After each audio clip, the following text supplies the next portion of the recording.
नमस्कार मंडळी, मी Mrinal Saman mouth creation या यूट्यूब मराठी चॅनलमध्ये मी तुम्हा सर्वांचं स्वागत करते। तुम्हाला मी आता आम्ही जिथे राहिलो आहोत ना लेलेवाडी ते तुम्हाला दाखवते। ते गेस्ट हाऊस कसं आहे ते मी तुम्हाला आता आतून पण दाखवते। इथे बोर्ड दिलेला आहे, त्यावर त्यांचा नंबर आहे। तुम्हाला हवं तर मी डिस्क्रिप्शनमध्ये सुद्धा त्यांचा नंबर देईन। इथे जी रूम दिसते आहे ना तिथे केअरटेकर राहतात। इथे एकूण 3 गेस्ट हाऊस आहेत।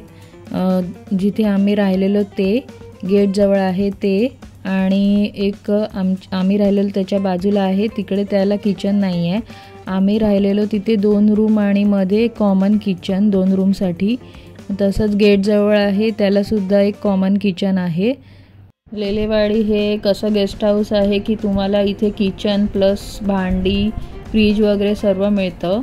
असं किचनवालं घर तुम्हाला अलिबागमध्ये कुठेच नाही मिळणार।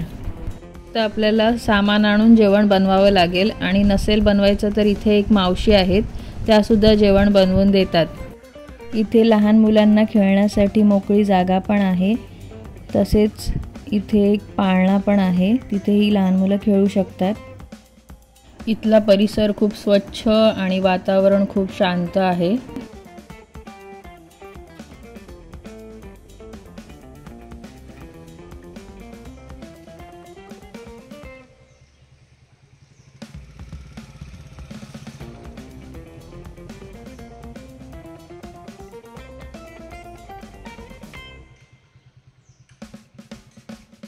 आता मी तुम्हाला दाखवते आम्ही ज्या रूममध्ये राहिलो होतो ते रूम कसं आहे ते। इथे दरवाजा ओपन आहे, तिकडे एक रूम आहे, आणि आता इथे सर्वजण बसले, ती एक रूम आहे।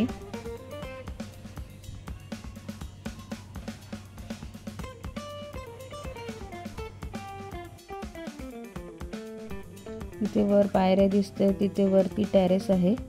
आता हा रूम दाखवते मी तुम्हाला।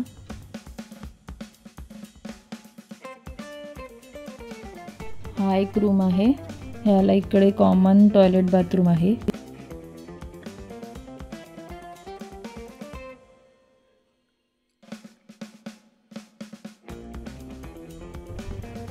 आता इथे आहे किचन। हे 2 रूमला अटॅच असं मधोमध कॉमन किचन आहे। इथे बघा गॅस शेगडी फ्रीज सुद्धा आहे, आणि भांडी सुद्धा आहेत, आणि नसली तरी ते आपल्याला देतात भांडी मागितली तर। आणि इकडनं आहे समोरच्या रूमचं सेपरेट टॉयलेट आणि बाथरूम, आणि ही आहे रूम जी तुम्हाला मी त्या साईडने दाखवली। लेलेवाडी जवळ समाधान हॉटेल आहे, तिथून आम्ही जेवण ऑर्डर केलंय। ते येत नव्हतं तोपर्यंत आम्ही टाइमपास करत होतो। आम्ही त्या हॉटेलमधून व्हेज आणि नॉनव्हेज दोन्ही पण मागवलं होतं। ते नॉनव्हेजमध्ये आम्ही पापलेट थाळी मागवली होती, त्यामध्ये 2 तांदळाच्या भाकऱ्या, भात, जवळा चटणी, कोलंबीचं कालवण, पापलेट फ्राय, कांदा लिंबू आणि सोलकढी। व्हेज आणि नॉनव्हेज दोन्ही पण खूप चांगलं होतं। पैशाच्या मानाने क्वांटिटी पण चांगलीच होती। कालच्या व्हिडिओमध्ये मी तुम्हाला अलिबाग बीचवरून जो कुलाबा किल्ला दाखवला होता, त्या किल्ल्यामध्ये आता आम्ही जात आहोत। आम्ही गेस्ट हाऊसपासून चालत जात आहोत, कारण आम्हाला रिक्षा नाही मिळाली। तुमच्यासोबत पण असं होऊ नये म्हणून तुम्हाला एक मी सांगते, तुम्ही जेव्हा रिक्षाने याल ना कुठल्याही, त्या रिक्षावाल्याकडून त्याचा नंबर घ्या, आणि मग तुम्हाला जेव्हा कुठे कधी रिक्षा नाही मिळाली तर तुम्ही त्या नंबरवरून त्या रिक्षावाल्याला बोलवू शकता।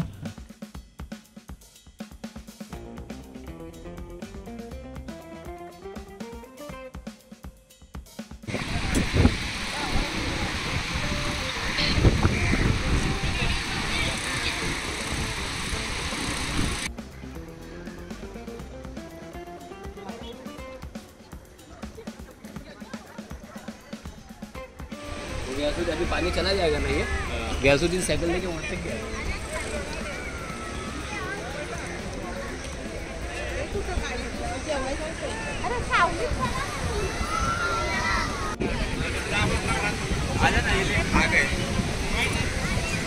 ये बाजू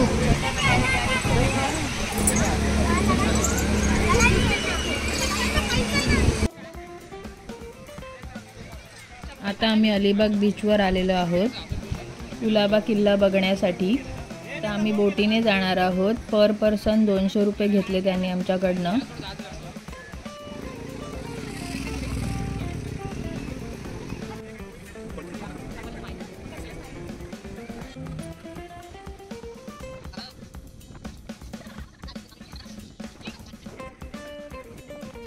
आता आम्ही पोचलेलो आहोत किल्ल्यावर।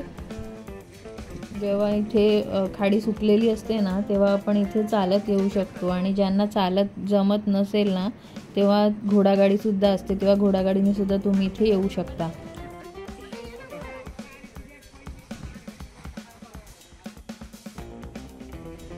इथून तिकीट काढायचं किल्ल्यामध्ये जाण्यासाठी। किल्ला बघायला कशी सुरुवात करायची ना ते मी तुम्हाला सांगते। ह्या मेन गेटने किल्ल्याच्या आतमध्ये शिरलो ना की समोर तुम्हाला किल्ल्याची माहिती मिळेल। इथे कुलाबा किल्ल्याची हिस्ट्री लिहिली आहे 3 भाषांमध्ये, मराठी, हिंदी आणि इंग्लिश। आम्ही सरळच गेलो आणि नंतर जिथे पायऱ्या दिसल्या तिथून चढलो। पण तुम्ही असं करू नका। तुम्ही आतमध्ये शिरल्यानंतर भवानी मातेचं मंदिर दिसेल, त्याच्या बाजूला तुम्हाला अशा पायऱ्या दिसतील, तिकडनं चढून डाव्या बाजूला वळा आणि वरूनच सरळ चालत जा।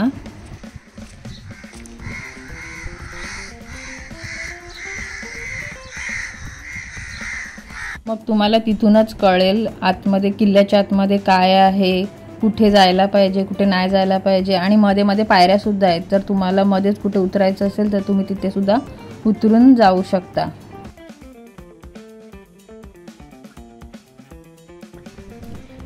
मार्च 1680 साली छत्रपती महाराजांनी किल्ल्याच्या निर्मितीला सुरुवात केली होती आणि निधनानंतर छत्रपती संभाजी महाराजांनी 1681 ला किल्ल्याचं काम पूर्ण केलं।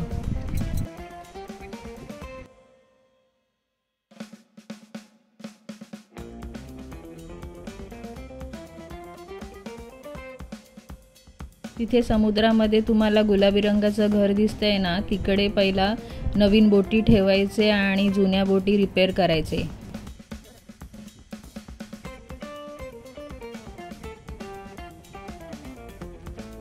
आम्ही इकडनंच उतरलो खाली। तुम्हाला हवं असेल तर तुम्ही अजून वरून सुद्धा पुढे जाऊ शकता।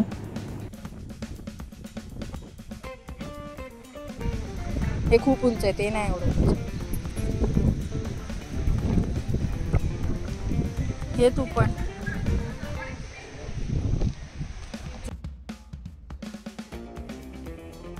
किल्ल्याचा हा दुसरा गेट आहे। हा समुद्राकडे बाहेर पडतो। याला दर्या दरवाजा किंवा यशवंत दरवाजा या नावाने ओळखलं जातं।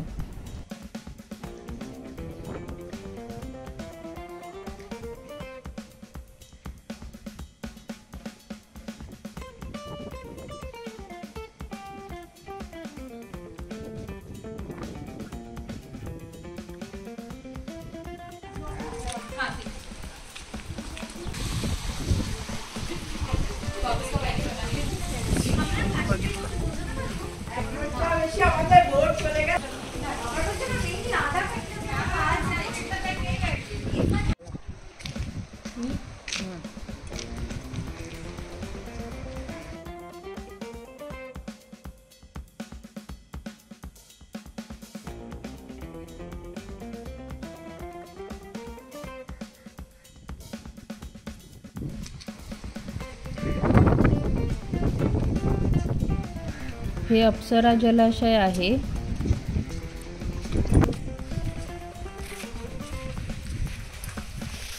ह्याला पुष्करणी असंही म्हणतात। या पुष्करणीच्या समोर 3 मंदिरे आहेत।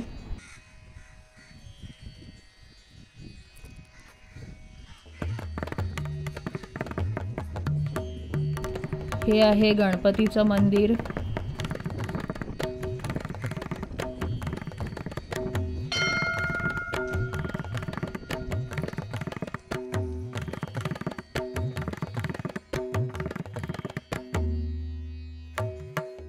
हे आहे हनुमानाचं मंदिर।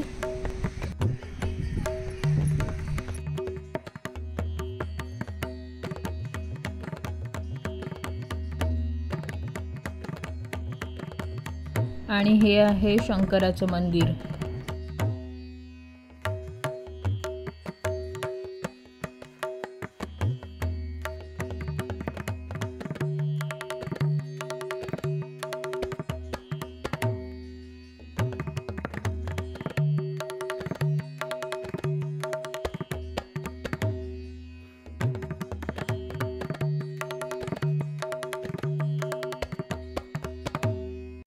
इथे कान्होजी आंग्रे यांचा वाडा होता। 1787 मध्ये इथे खूप मोठी आग लागली होती, तेव्हा त्यांचं इथे खूप नुकसान झालं होतं।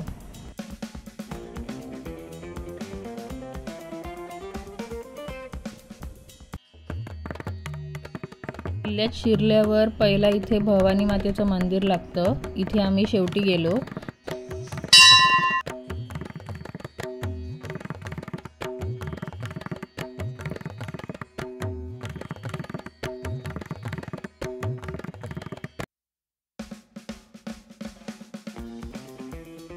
ह्या पायऱ्या दिसतायत त्या भवानी मातेच्या मंदिराच्या समोरच्या आहेत। ती तुम्हाला मी मगाशी बोलली ना की तुम्ही सुरुवातीला किल्ल्याच्या आतमध्ये शिरल्यावरती भवानी मातेच्या मंदिराच्या इथून ज्या पायऱ्या आहेत तिथून वर चढा, त्याच ह्या पायऱ्या आहेत। तिथून वर चढून आम्ही आता जसं चाललोय ना तसं तसं तुम्ही सरळ सरळ चालत जा।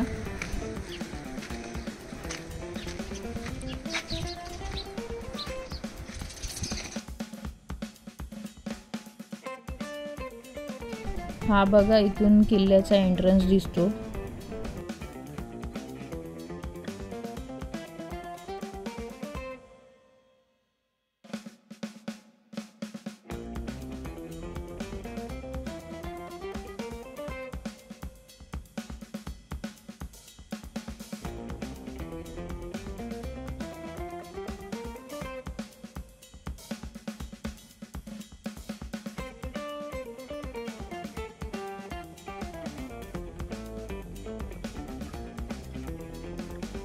इथे या 2 मोठ्या तोफा ठेवल्या आहेत, त्याच्यावरती मॅन्युफॅक्चरिंग कंपनीचं नाव आणि ठिकाण हे सर्व माहिती यावर लिहिलेली आहे। हा किल्ल्याच्या वरचा हा समोरून सरळ रस्ता दिसतोय ना, तिथून असं सरळ सरळ चालत जा। वरून जाण्याचा फायदा असा की तुम्हाला किल्ल्याच्या आतले दृश्य पण वरून बघायला मिळतात आणि किल्ल्याच्या बाहेरचे म्हणजे समुद्रालगतचे सीन सुद्धा तुम्हाला बघायला मिळतात। हा समोर जो तुम्हाला किल्ला दिसतोय ना त्याचं नाव आहे सर्जेकोट फोर्ट। जेव्हा लो टाईड असेल ना तेव्हाच आपण तिथे जाऊ शकतो। अलिबाग किल्ल्यापासून ते सर्जेकोट फोर्टला जाण्यासाठी मध्ये पूल होता। इथेच तुझी पण फिरलं नाही, बोटीत पाणी बुडेल तेव्हा बघू आपण।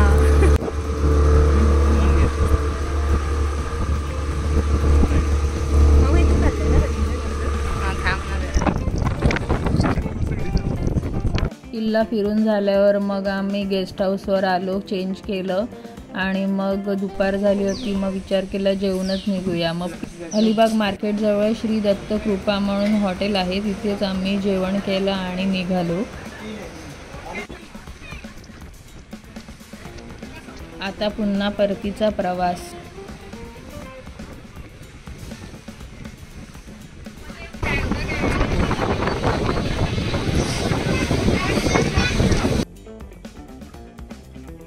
तुम्हाला माझा आजचा व्हिडिओ कसा वाटला ते मला कमेंट करून सांगा। नवीन असाल तर सबस्क्राईब करा, आवडल्यास लाईक आणि शेअर करायला विसरू नका। तर चला लवकरच भेटू नवीन व्हिडिओसोबत आणि संपूर्ण व्हिडिओ पाहिलात त्याबद्दल तुमचे मनापासून आभार।